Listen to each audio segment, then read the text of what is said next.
భద్రాద్రి కొత్తగూడెం జిల్లా భద్రాచలంలో కుటుంబ వివాదం రోడ్డెక్కింది. తండ్రి తమను ఇంటి నుంచి వెళ్లగొట్టి కుటుంబానికి దూరం చేస్తారని ఆరోపిస్తూ వెన్నెల ఆమె తల్లి ఆమరణ దీక్షకు దిగారు. భద్రాచలంలో తండ్రికి చెందిన లాడ్జి ఎదుట దీక్ష చేపట్టి తమకు న్యాయం జరిగే వరకు విరమించేది లేదని స్పష్టం చేశారు. సుమారు 10 ఏళ్ల క్రితం తన తల్లిని 3 ఏళ్ల క్రితం తనను ఇంటి నుంచి పంపించారని వెన్నెల ఆరోపించారు. దీంతో తన చదువు మధ్యలో ఆగిపోయిందని, తమకు ఆస్తులు అవసరం లేదని, తండ్రి ప్రేమ, కుటుంబ సభ్యుల ఆదరణ మాత్రమే కావాలని కన్నీటితో వేడుకున్నారు. నమస్తే అండి, నా పేరు బొప్పే వెన్నెల. నేను బొప్పే కోటయ్య గారు వాళ్ళ అమ్మాయిని. మా నాన్న 10 సంవత్సరాల నుండి మా అమ్మకి మా నాన్నకి గొడవలు జరుగుతున్నాయి. 5 ఇయర్స్ నుండి మా నాన్న డివర్స్ చేశారు, నోటీస్ పంపించారు మా మమ్మీకి.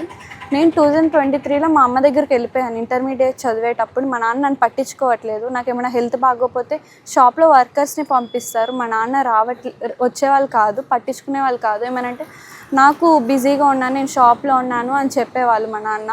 మా నాన్నమ్మ వీళ్ళు కూడా అందరి ముందు నటించేవాళ్ళు నన్ను చూసుకున్నట్టు, కానీ వాళ్ళు కూడా అంతేం చూసుకోరు, నన్ను టార్చర్ పెట్టేవాళ్ళు.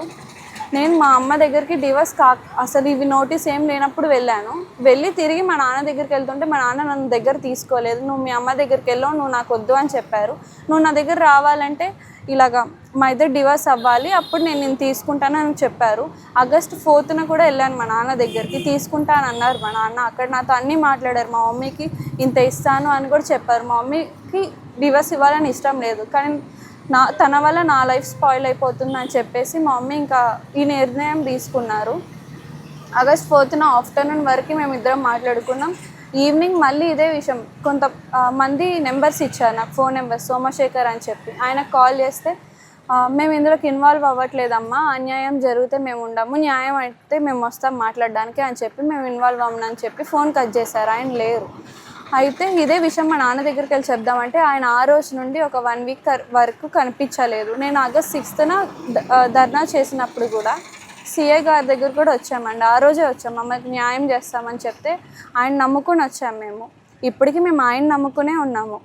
ఆయన కూడా మా నాన్నకి చెప్పారు, ఇదంతా ఇష్యూ జరుగుతున్న ఒక 1 వీక్లోనే మా నాన్న కూడా వచ్చారు బయటకి. వచ్చి నేను తీసుకెళ్తానండి, మేము మాట్లాడతాము, పెద్ద మనుషులు వస్తున్నారు అని చెప్పారు.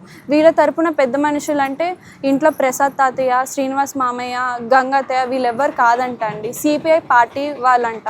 సిపిఐ పార్టీలో సతీష్ గారు అని ఎవరో అడ్వకేట్ ఉన్నారంట, ఆయనను నెక్స్ట్ వెంకటేశ్వరరావు గారంట, ఇంకా అడబాల వెంకటేశ్వరరావు గారంట, వీళ్ళందరంట అండి పెద్ద మనుషులు.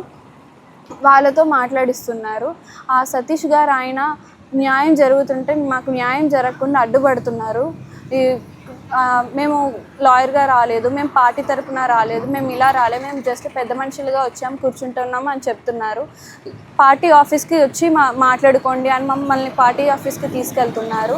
మేము పార్టీ ఆఫీస్కి ఎందుకు వస్తామండి, ఇది మా పర్సనల్ మ్యాటర్, ఇంట్లో మేము 4 ఉండాలి, పెద్ద మనుషులు ఉండాలి, మాకు పెళ్లి జరిగింది ఎవరని మా మమ్మీ అన్నారు.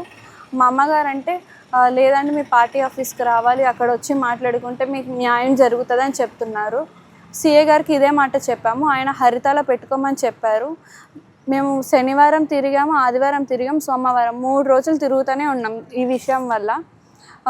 నిన్న మొత్తం మేము హరితాలోనే ఉన్నాము, మా నాన్న వస్తారని చెప్పి.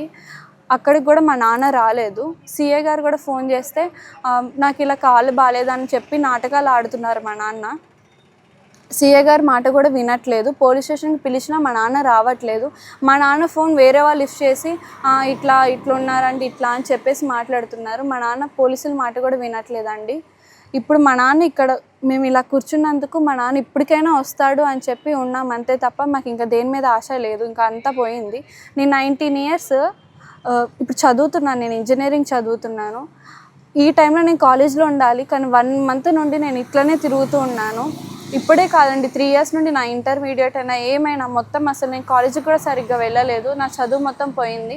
మా తమ్ముడిని చదివిస్తున్నారు. మా తమ్ముడు ఎక్కడున్నాడో కూడా ఇప్పుడు మాకు తెలియదు, ఏం చదువుతున్నాడో కూడా మాకు తెలియదు. ఇప్పుడు బీటెక్ ఫస్ట్ ఇయర్ అని తెలుసుకొని వాడు ఎక్కడున్నాడు ఏంటి వాడి గురించి తెలియదండి. మా నాన్నని అడుగుతుంటే నువ్వు మా దగ్గరకు వచ్చా మేము చెప్తాం, అప్పటి వరకు ఏం చెప్పమని అంటున్నారు మా నాన్న కూడా. ఇప్పుడు మేము ఏం తినకుండా ఇట్లానే ఉంటానండి మా నాన్న వచ్చే వరకు. అప్పటి వరకు నేనేం కదలను, ఏం చేయను, అంతే అండి. మా నాన్న ఎక్కడున్నా రావాలి, మాకు న్యాయం జరిగేలాగా చూడండి మీరే.